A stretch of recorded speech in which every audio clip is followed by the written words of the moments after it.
Hey, guess what? This is my lazy vlog.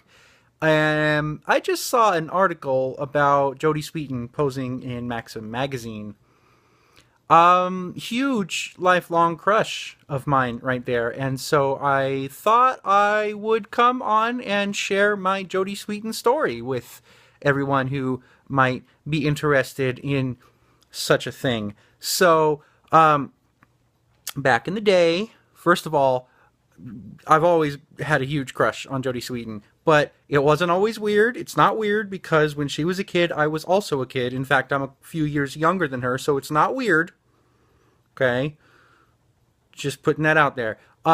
So when I was filming Hook, I found out that Full House was being filmed on the same lot as Hook, just on a different soundstage. So I had my people, I had people, I had my people set it up and arrange it so that I could meet her. So after I was done filming on set for Hook for one day, I can talk. I promise I can talk. I do this a lot. I often talk sometimes. Anyway, so after I was done on set for one day, I was able to go across the lot to where they were filming an episode of Full House, and I got to be in the audience for the filming of an episode. And it was a long time ago, and I was a kid, and a lot has happened since then, so I don't really remember very much. But what I do remember of the episode, it was one where Uncle Joey was having a dream about hosting a game show where Uncle Jesse and Danny were competing, something like that. I don't remember. I don't remember because I have searched and searched for the episode that I watched being filmed and haven't been able to find it anywhere. So I know I did. I know I'm not making this up. I know I watched this. It's a real episode that actually happened, but I can't find it anywhere. So I don't know. The universe is playing. It's a Mandela effect. No, it's not. The universe is playing it. No, it's not. Anyways, so I watched the episode being filmed, and then afterward, my people arranged it with her people so that I could actually meet her after the filming. So, keeping in mind, I was 6 and she was probably 8 or 9, and my agent, my people, they knew, I told them that I had a huge crush on her. And so keeping that in mind, I was waiting for her outside the studio in the little alleyway behind the studio, and she came up, and this is the only time, the closest, pretty much the only time that I've been close anything at all resembling starstruck. Like, I don't get starstruck. I worked with a lot of big name people and have since worked with more big name people.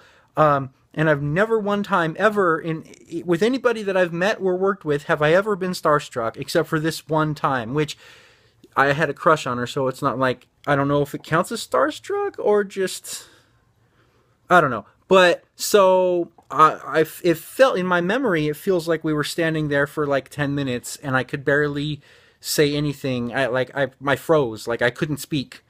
I got out the word hi, maybe. And she was very nice, and she smiled, and she gave me an autographed picture, which I don't still have. You got to remember, I was 6 years old, and I stopped. I kind of was forced out of acting, and my parents divorced, and I moved around a lot, and a lot of bad things happened, and so I couldn't tell you where the autographed picture is now. I wish I still had it. I would love to still have it. I had it framed and was hanging it on my wall for a long time, but I couldn't tell you where it is now, and so that sucks. But so I had that. I got to meet her, and that was cool. And then I went back to my trailer and went back to work on the thing that I was there doing.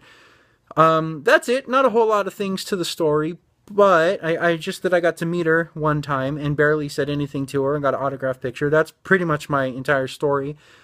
But I have since followed her, like, in all the things that she does. She's been a motivational speaker. She wrote a book. She's done a lot of things, and a lot of it talking about what it was like to grow up with Full House over her head. And the thing is, I have a very unique perspective in that I can relate to everything she was saying and talking about all those times, except for the drugs. I haven't done any drugs. Sorry, Jodie, if you're watching this, you're probably not, but I didn't mean it like in a bad way. I've never done drugs. So other than that, the whole thing about growing up with Full House over her head, I completely related to that because I grew up with Hook over my head.